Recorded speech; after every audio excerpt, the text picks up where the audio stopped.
کرنی، جھوٹ نہیں بولنا، غیبت سننی نہیں ہے، کسی کی برائی نہیں کرنی، فلمیں نہیں دیکھنی، گانے نہیں سننے، اور دل میں بغض نہیں پالنا، حسد نہیں پالنا، کینہ نہیں پالنا۔ اگر یہ خیال نہیں آیا، اپنے باطن کو پاک کرنے کا خیال نہیں آیا، تو پھر آقا علیہ السلام کا فرمان سامنے رکھ لو کہ آقا نے فرمایا کہ ایسے لوگ ہوں گے کہ ان کے لیے سوائے بھوکا اور پیاسا رہنے کے کچھ بھی نہیں ہوگا۔ بھوکا اور پیاسا رہنے کے کچھ بھی نہیں ہوگا۔ اور یہ بڑا عشق اور محبت کا سلسلہ ہے، اور عجیب و غریب سلسلہ ہے۔ میں آپ کے سامنے بیٹھ کے جھوٹ بول سکتا ہوں مجھے روزہ ہے، آپ میرے سامنے بیٹھ کے جھوٹ بول سکتے ہیں مجھے روزہ ہے، نہ ہو۔ یہ ایسی عبادت ہے کہ اس کے سارے راز سے اللہ واقف ہے بس۔ حدیث پاک میں آتا ہے ہر نیکی کا بدلہ جب دیا جا رہا ہوگا تو دعویٰ کیا جائے گا، دعویٰ کہ یہ نماز کا بدلہ، یہ فلاں چیز کا بدلہ، یہ فلاں چیز کا بدلہ۔ اللہ فرمائے کہ روزے کا بدلہ میں ہوں، روزہ میں دوں گا۔ کل میرا ایک جگہ بیان تھا، میں نے کہا کہ جناب صدیق اکبر رضی اللہ عنہ کو حضور صلی اللہ علیہ وسلم سے وفا کرنے کے بدلے میں مقام صدیق ملا ہے۔ محبت اور عشق و وفا میں جناب صدیق رضی اللہ عنہ نے انتہا کر دی، اتنا انتہا کی کہ آقا دو جہاں صلی اللہ علیہ وسلم نے ارشاد فرمایا میں نے ہر صحابی کا بدلہ اسے دے دیا ہے، صدیق کا بدلہ اللہ دے گا۔ اور صدیق اکبر رضی اللہ عنہ کو کیا بدلہ ملا ہے کہ مقام صدیقیت پر پہنچنے کی وجہ سے مولا کریم حضرت ابوبکر صدیق رضی اللہ عنہ کو جنت میں دیدار کروائیں گے، دیدار کروائیں گے۔ اب آپ اور میں کیسے دیدار کریں گے؟ تو اس کے لیے بھی تو کوئی بہانہ چاہیے نا۔ تو یہ روزہ عشق، وفا اور صدق کی علامت ہے کہ یہ بھی مقام صدیقیت پر جانے کی جد و جہد کر رہا ہے۔ اللہ کی محبت اس کے دل میں غالب ہے، اس کو پتہ ہے بیوی کے لیے، بچوں کے لیے میں نے روٹی کمانی ہے، دکان کھولنی ہے، کھیتی باڑی کرنی ہے، گائے کو، بھینسوں کو، بکریوں کو چارہ ڈالنا ہے، گھر کے کام کاج کرنے ہیں، اماں بیمار ہے اس کی دوائی کے لیے پیسے کمانے ہیں، ابا بوڑھا ہو گیا ہے اس کی خدمت بھی کرنی ہے۔ تو یہ ساری محبتیں ہیں۔ والذین آمنوا اشد حبا للہ، یہ دعویٰ ثابت کرنے کے لیے کہ ہر چیز سے بڑھ کر مومن اللہ سے پیار کرتا ہے، پھر اپنے ماں باپ کے حقوق پورے کرنے کے لیے، اپنے بیوی بچوں کے لیے ٹکر روزی کمانے کے لیے کوشش بھی کرتا ہے، اور مولا کا حکم بھی پورا کرتا ہے کہ سارا دن بھوکا اور پیاسا رہتا ہے۔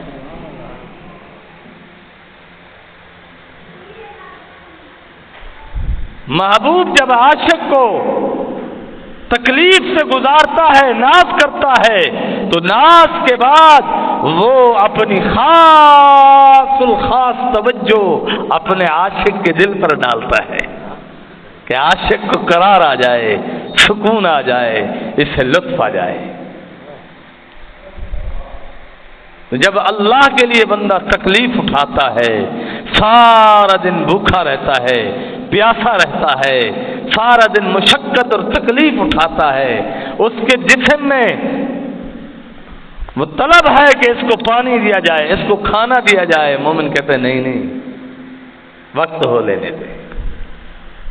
کھانا موجود ہے، پانی موجود ہے، ہر نعمت موجود ہے،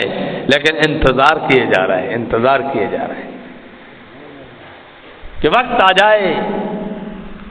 پھر روزہ افطار کروں گا، میرے مولا کا، میرے ربا کا حکم آ جائے، اجازت نامہ آ جائے، آذان کا وقت ہوگا، مؤذن آذان دے گا یا کوئی الارم بجائے گا تو یہ اجازت نامہ ہوگا اللہ کی طرف سے کہ بھئی اب کھا لو پی لو، تب کھاؤں گا تب پیوں گا۔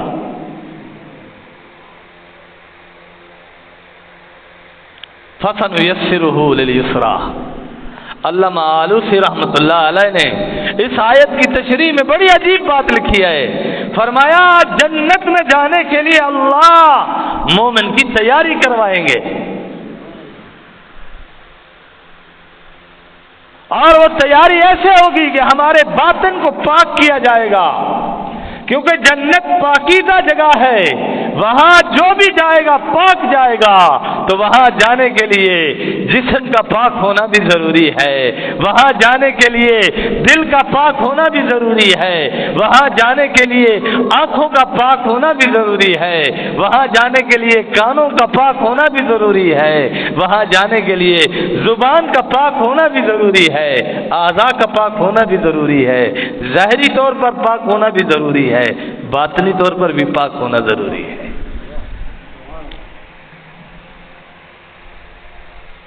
اگر پاک نہیں ہوگا جنت میں داخلہ نہیں ہوگا۔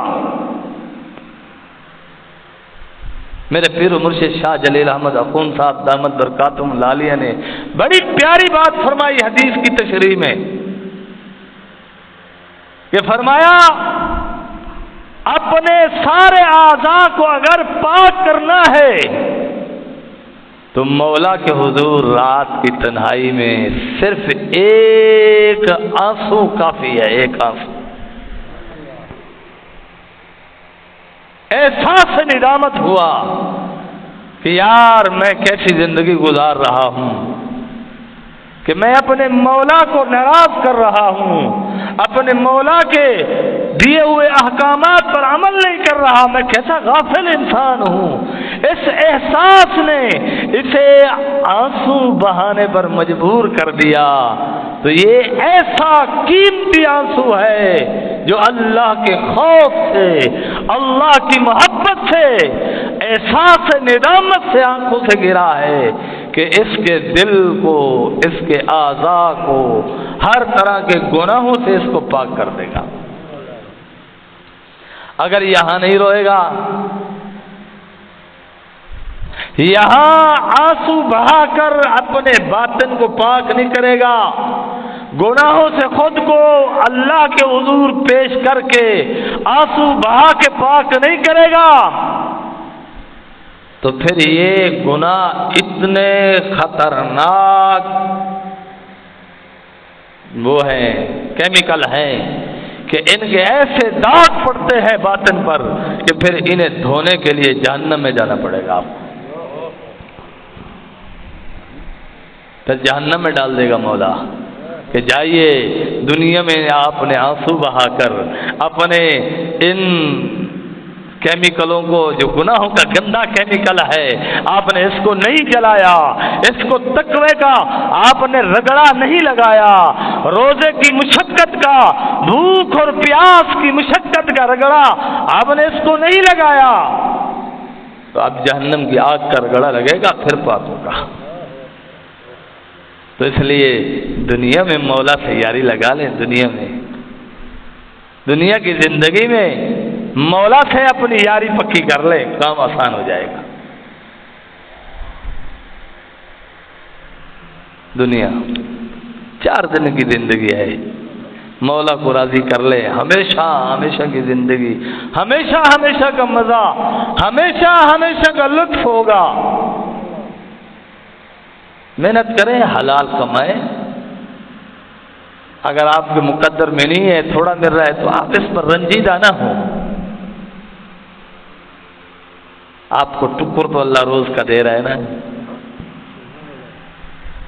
جو آپ کی ضروریات ہیں وہ تو پوری ہو رہی ہیں، خواہشیں تو جنت میں پوری ہوں گی۔ یہ بڑا موبائل ہو یہ خواہش ہے، میرے پاس کار ہو، میرے پاس اچھا موٹر سائیکل ہو یہ خواہش ہے، یہاں پوری نہیں ہو رہی، جنت میں ہو جائے گی کسی طریقے سے۔ مجھے ایک آدمی کہتا ہے حضرت صاحب یہ بتاؤ جنت میں کالے کیوں نہیں ہوں گے؟ یہ رنگ کے کالے کیوں نہیں ہوں گے؟ میں نے کہا تو پاگل ہے، تجھے کس نے کہا کیوں نہیں ہوں گے؟ کہا حدیثوں سے میں نے پڑھا ہے۔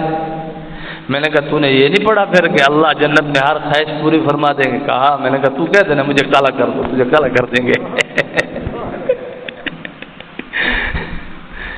یہ بات صحیح ہے کہ سارے خوبصورت ہوں گے،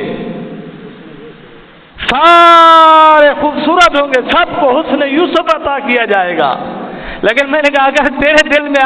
ابھی سے یہ خواہش ہے کہ جنت میں کالے کیوں نہیں ہوں گے تو وہاں تجربہ کر لینا، کہہ دینا محمد مجھے کالا کر دے، تو سارے دیکھیں گے تجھے ہم تو کالا پھر رہا ہے۔